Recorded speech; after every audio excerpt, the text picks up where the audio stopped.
Здравствуйте, уважаемые друзья! С вами я, Юрий Тюченко, кандидат ветеринарных наук, и в этом видеоподкасте рассмотрим самые распространенные ошибки в кормлении щенков. Ведь плохое кормление на первой стадии роста и развития может нарушить развитие щенка и перечеркнуть многое в его последующей жизни. Имеется тесная связь между возникновением разных скелетно-мышечных заболеваний и чрезмерной калорийностью рациона, а также неоптимальным соотношением в нем кальция и фосфора.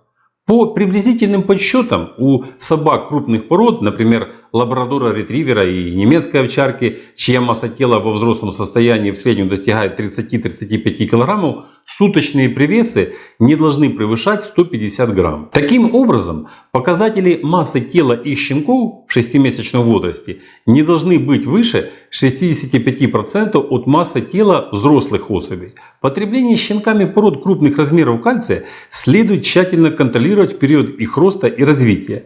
Плохое кормление, особенно на первой стадии роста и развития с рождения до 4 месяцев, может нарушить развитие щенка. Растущая собака нуждается в более высокой калорийности рациона, чем взрослая.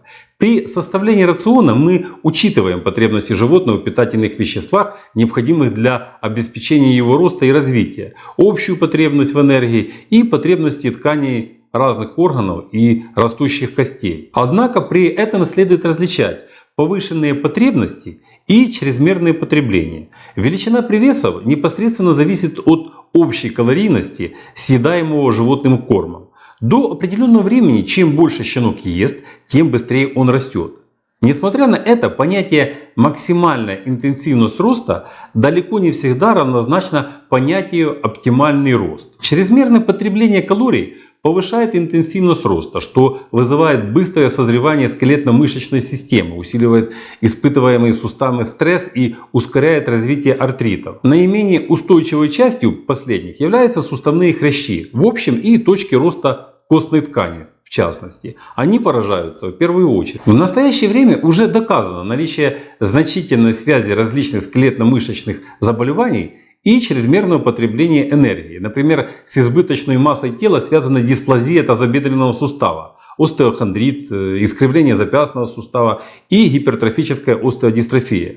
В частности, уже доказано влияние чрезмерной массы тела на развитие дисплазии тазобедренного сустава. Доказано, что масса тела при рождении и рацион новорожденных щенков служат определяющими факторами возникновения дисплазии тазобедренного сустава. Доказано, что щенки, полученные кесаревым сечением, до предполагаемой даты их рождения, выкормленные искусственно и имевшие пониженную массу тела, оказались менее восприимчивы к заболеваниям, чем нормально рожденные и получавшие без ограничений молоко своих матерей. Так, в одном из опытов было отобрано 25 щенков для оценки их предрасположенности к дисплазии тазобедренного сустава, которых в период их роста и развития кормили без ограничений. В 6-месячном возрасте у 60% этих собак выявили характерное для дисплазии тазобедренного сустава поражение, а у 28% из них также диагностировали тяжелый артрит. В то же время только одна собака из тех, которые получали ограниченный рацион, страдала от тяжелого остеоартрита тазобедренного сустава. При всех сравнениях опытной, получавшей корм в волю, и контрольной, получавшей ограниченный рацион групп щенков, поражение костей чаще всего обнаруживали у животных с наиболее высокой массой тела. Таким образом, избыточная масса тела особенно опасна для щенков крупных пород собак в период их роста и развития. Нормальный рост костей также зависит от многочисленных гормонов.